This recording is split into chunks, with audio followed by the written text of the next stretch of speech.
What's up, everybody? Welcome back to Keto Rewind. Thank you for clicking on today's video. I have a fun video today for you. We are still in week 2, day 4 of the Keto Rewind Flab Fighter Challenge, or the weight loss challenge I'm doing on my channel, showing everything I'm eating in a high protein, low carb, keto lifestyle.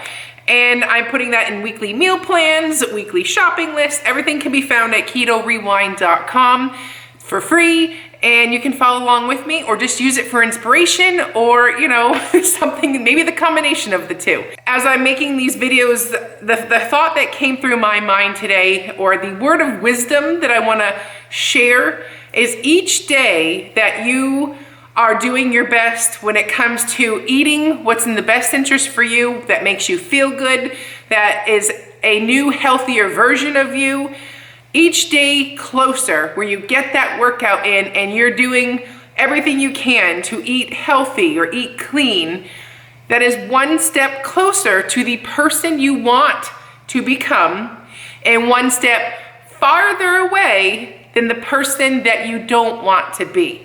And I honestly feel that is so important, and I will say it again. Each day you get that workout in and you nail the full day of eating, you know, whatever your goals are. Hopefully they're high protein keto. But each day that you get that workout in and you nail the eating, you are one step closer to the new, healthier person that you want to be. And you're one step farther away from the person you don't want to be anymore. And I really think that each day it never gets easier, but you certainly get stronger. So that's like the takeaway for today's video. So with that said, let's hop into the fun stuff. It's a short and sweet video for you today. We're just going to dive right into the full day of eating high protein keto for weight loss. Okay, so week 2, day 4. Today we're going to have 3 eggs cooked in bacon grease. I used the bacon grease that I cooked the bacon in the fry pan to then cook my eggs. It was about a teaspoon or so worth of bacon grease. And then I have 1 ounce of Kerrygold Dubliner cheese. So pick any cheese, 1 ounce or so. Next, we have turkey burgers. These are leftover. I have to make a new batch. I've had my final last 2. I seasoned them myself, grilled them up, and then I had 2 patties with mustard and dill relish. On to dinner, we're going to do a pesto chicken bake. I have around 1.5 pounds of chicken right here. I butterflied them and then cut it so they're thin. I'm using the Kirkland brand of pesto. It's pretty clean. I love the ingredients, nothing wonky in it. It's just basic pesto made with olive oil. And then I'm going to measure out a 1/4 cup and put about a little dollop on each one, a 1/4 cup's worth. And then once I have it all spread out, I'll take my spoon and just smear it so every piece of chicken is evenly coated. But salt, pepper, garlic powder to taste. And then I'm going to use some Parmesan cheese and then a cup of mozzarella. To top it off, what makes this dish is that acid from the cherry tomatoes. So I'm doing, I think it was 13 or so tomatoes. I believe it was, I forget how many grams, but a couple for each person, and that really does make the dish. So bake it in the oven at 375 degrees, and while that's going, make a serving of green beans. These are frozen. It's the Costco brand.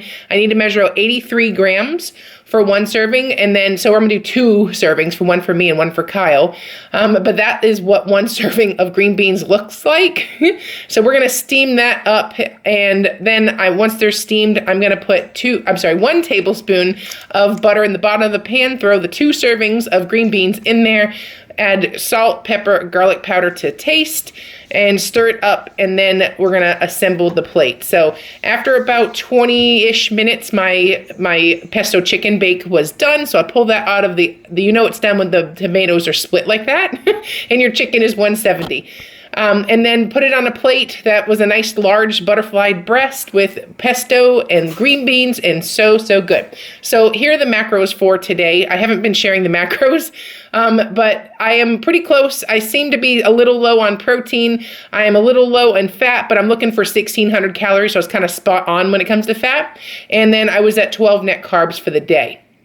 And then that consisted of the 3 whole eggs cooked in bacon grease with an ounce of Kerrygold Dubliner cheese, and then the bacon. And then for lunch, 2 of the quarter-pound turkey burgers with mustard and relish, dill relish. And here's the pesto chicken. I entered it in as a whole casserole with 4 servings, and then that's how it can give me 1 serving of that. And then I had a serving of green beans and a ½ tablespoon of butter, and that put me just about perfect. Alrighty, I hope you enjoyed this video. I'll see you tomorrow for day 5. Bye! You're watching Keto Rewind.